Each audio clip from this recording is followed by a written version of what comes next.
Hi කොහොමද ඔයාලට මගේ channel එකට ඔයාලව සාදරයෙන් පිළිගන්නවා.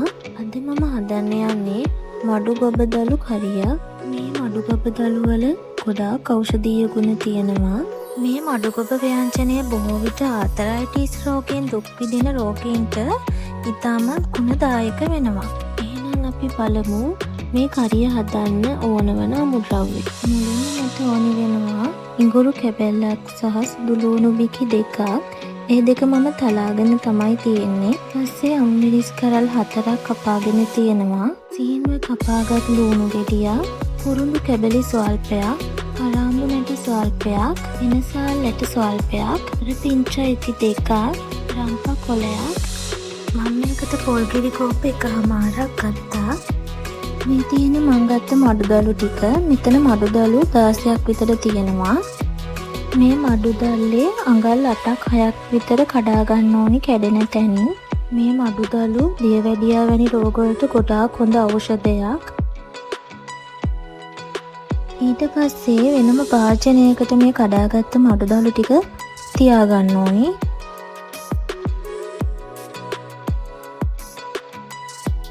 හරි, දැන් වෙනම භාජනයකට දාගත්ත මඩුදලු වලට ජලය එකතු කරලා හොඳට හොද ගන්න ඕනි.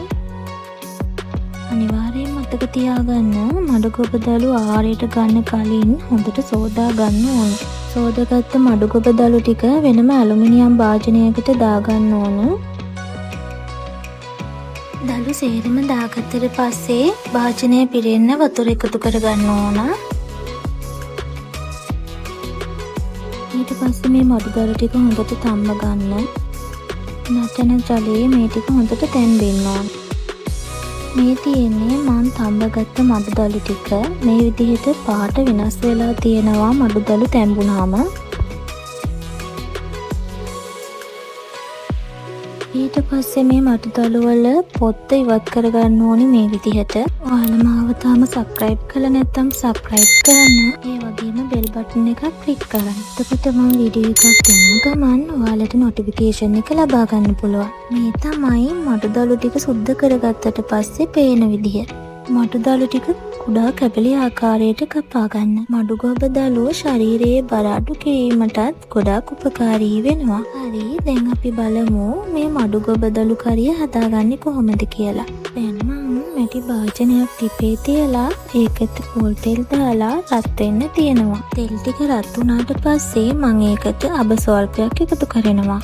පසුව ඒකට තලාගත්ත සුදුලූණු සහ ඉඟුරු ටික එකතු කරනවා. ඒකටම කපාගත් ලූණු, අමුමිරිස්, කුරුඳු, එනසාල් ඇට, කරාඹු නැටි, කරපිංච සහ රම්පා එකතු කරලා හොඳට කලවම් කරගන්නවා. ඊට පස්සේ මම මේකටම එකතු කරනවා ගම්මිරිස් කුඩු තේ හැඳි භාගයක්, මිරිස් කුඩු තේ හැඳි දෙකක්, 3-5 තේ හැඳි භාගයක්. මම මේ වෙලාවේ මේකට කහ එකතු කරගන්නේ නෑ. කහ එකතු කරගන්නේ පසුව. එතකොට හොඳ වර්ණයක් ලබා ගන්න පුළුවන්. මම මේකට ලුණු එකතු කරගන්නවා තේ හැන්දක ප්‍රමාණයක්. ඔයාලා රස අනුව ලුණු එකතු කරගන්න. දැන් පොල්කිරි කෝප්ප එකමාර එකතු කරගන්නවා. එකතු කරගෙන හොඳට කවලම් කරගන්න. දැන් මේකට කපාගත්ත මඩු ගොබදලු ටික එකතු කරනවා.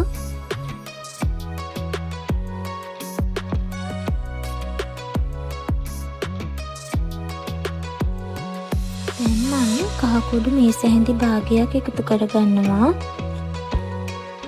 පසුව හොඳට කලවම් කරගන්නවා. මේ කරිය ගොඩාක් රසයි. ඔයාලත් අනිවාර්යෙන් හදලා බලන්න. ඔන්නෝම තමයි මඩු ගොබදලු කරියක් රසට හදාගන්නේ. ඉතින් ඔයාලා වීඩියෝ එකට කැමති නම් like එකක් comment එකක් දාන්න. මගේ වීඩියෝ බලන ඔයාලට ගොඩාක් ස්තුතියි. ගිහින් එන්නම්. සුබ දවසක්.